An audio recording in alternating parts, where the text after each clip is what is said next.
Hi students, welcome back to the class.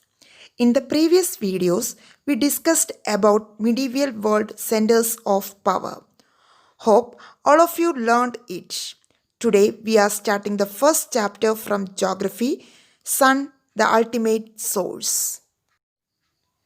You already learned about Sun, isn't it? What are the things you know about Sun?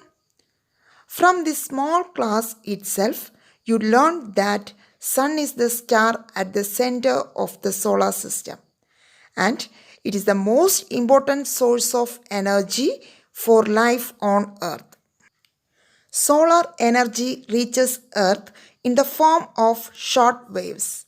This is called insolation.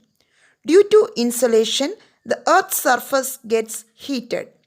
The heat is transferred to the part of the atmosphere close to the hot surface of the Earth.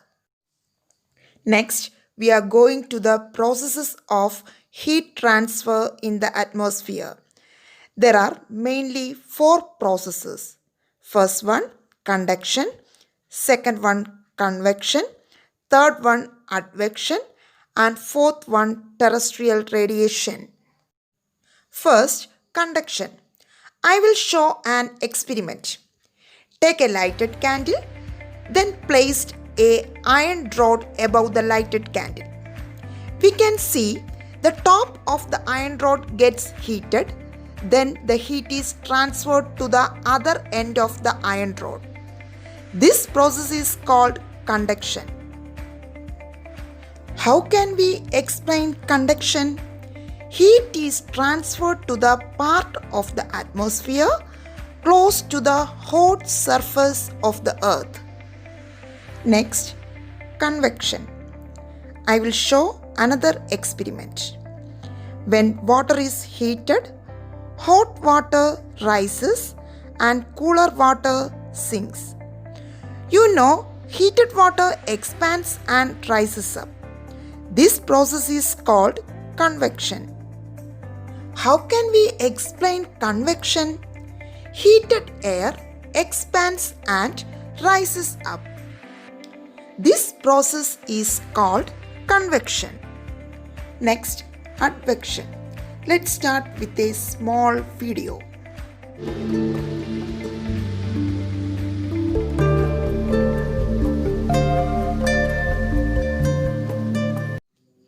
Did you see that video? What happened? Due to wind, heat is transferred. Then, how can we explain advection? In a horizontal transfer of heat by wind, this process is called advection. Next is terrestrial radiation. When we burn the wood, during that time, first the surface of the earth is heated. After that, the heat is emitted to the atmosphere. This process is called terrestrial radiation. How can we explain terrestrial radiation? Heat is transferred from the surface of the earth to the outer space in the form of long waves. This process is called terrestrial radiation. Next, heat budget. What is heat budget? The balance between insolation and terrestrial radiation is called heat budget. How is heat budget possible in the atmosphere? Let me illustrate with an example.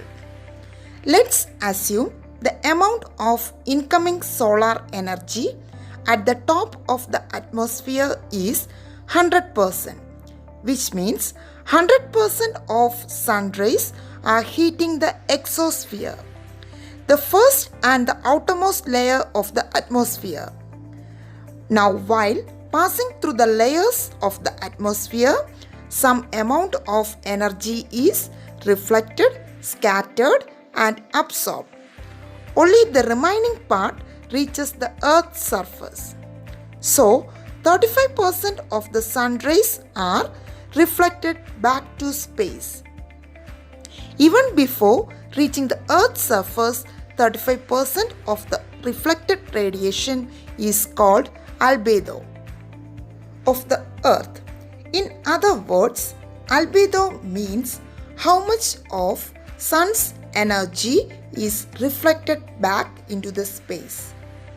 Now, as the remaining 65% of sunrays enters the atmosphere, 14% of sunrays of its absorbed within the atmosphere by water vapor, dust particles and other atmospheric gases. Now, the remaining 51%, the sun rays is actually absorbed by the Earth's surface. Till now we discussed about the sun rays coming to the Earth. Now we will discuss about sun rays returning back to the outer space from the Earth. In other words, it's time for terrestrial radiation. So this time, the heat travels in a vertical manner. So as the heat rises, 34% of the heat will be absorbed again by the atmosphere, which includes water vapor, dust particles and other atmospheric gases. And the remaining 17% of the heat is radiated to the space directly. Hence, the balancing of energy reaching the Earth's surface and returning back to outer space is called heat budget. Next, review. First, different processes of heat transfer in the atmosphere. They are conduction, convection, advection and terrestrial radiation. Next, heat budget. The balance between insolation and terrestrial radiation is called heat budget. During the time of incoming solar radiation, 35 units of energy reflected to the atmosphere. 14% of heat energy is absorbed by clouds and dust particles and 51% is absorbed by Earth's surface. During the time of outgoing solar radiation, 34% of heat energy is absorbed by clouds and dust particles and 17% of heat energy goes back to the outer space. Hope all of you understood this topic. If you have any doubt regarding this section, don't hesitate to ask. Thank you.